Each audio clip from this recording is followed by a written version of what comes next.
ராமாயணம்.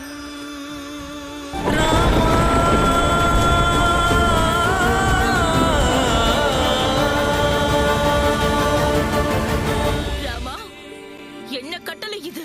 இதை செய்திருக்க கூடாது. அம்மா, சீதையின் புனித தன்மையை சந்தேகப்படக்கூடாது ஐயா. வேண்டாம் என்று சொல்.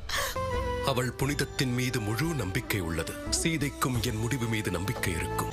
ஆனால் அயோத்தியின் மகாராணி என்ற முறையில் மக்களுக்காக தன்னை நிரூபித்தே ஆக வேண்டும். எவ்வளவு துயரங்கள் ஏற்பட்டாலும் அனைத்தையும் சகித்துக் கொண்டாள். மீது அவளுக்குள்ள நம்பிக்கையில் தான் ராவணனின் செயல்களை சகித்துக் கொண்டாள்.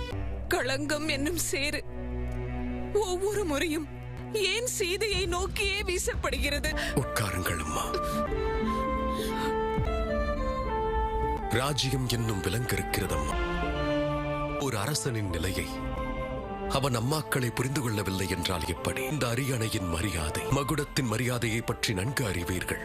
நான் சபையில் என்ன கூறினேனோ அது ஓர் கணவனின் உணர்வுகள் அல்ல, ஓர் அரசனின் வார்த்தை.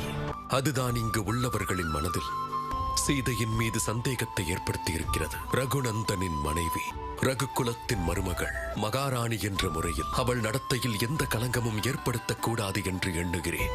இன்று அனைத்து கேள்விகளுக்கும் ஓர் பதில்தான் அம்மா, தீயில் இறங்குவது.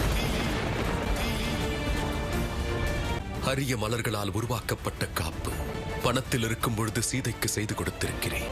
இதை கண்டால் பழைய ஞாபகங்கள் அவளுக்கு வரும். அவள் மிகுந்த ஆனந்தம் அடைவாள்.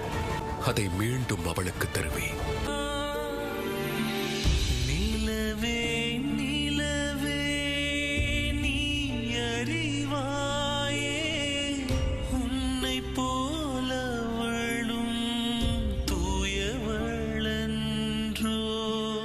நிலவே உனக்கேதும் களங்கம் சீதா. வணங்குகிறேன் வால்மீகி அவர்களே. ஏனோ தெரியவில்லை, என்னுடைய மனம் நிம்மதியற்று தவிக்கிறது. என் இதயத்தில் எண்ணிலடங்கா கேள்விகள் எழுகின்றன. எனக்கு தாங்கள் தான் இந்த குழப்பத்திற்கான தீர்வை கூற வேண்டும். எனக்கு வழிகாட்டுங்கள். இதற்கு பதில் என்னிடம் இல்லை மகளே. இது உன்னுடைய வாழ்க்கை. நத்தையும் வாழ்வையும் தேர்ந்தெடுத்து சென்றது நீதான்.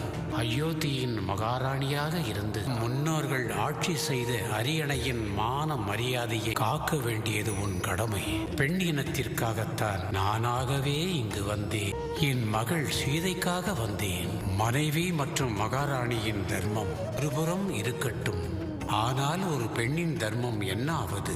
இதை தெளிவடைய வைக்க உன் ஒருத்தியால் மட்டும்தான் முடியும் சீதா. முக்கிய அறிவிப்பு: அரசவையில் தேவி சீதை தீக்குழியில் இறங்கப் போகிறார். உன்னுடைய முடிவுதான் என்னுடைய முடிவாகும் சீதா. பெரும் பொறுப்பை வழிகாட்டியதற்கு மிக்க நன்றி முனிவரே.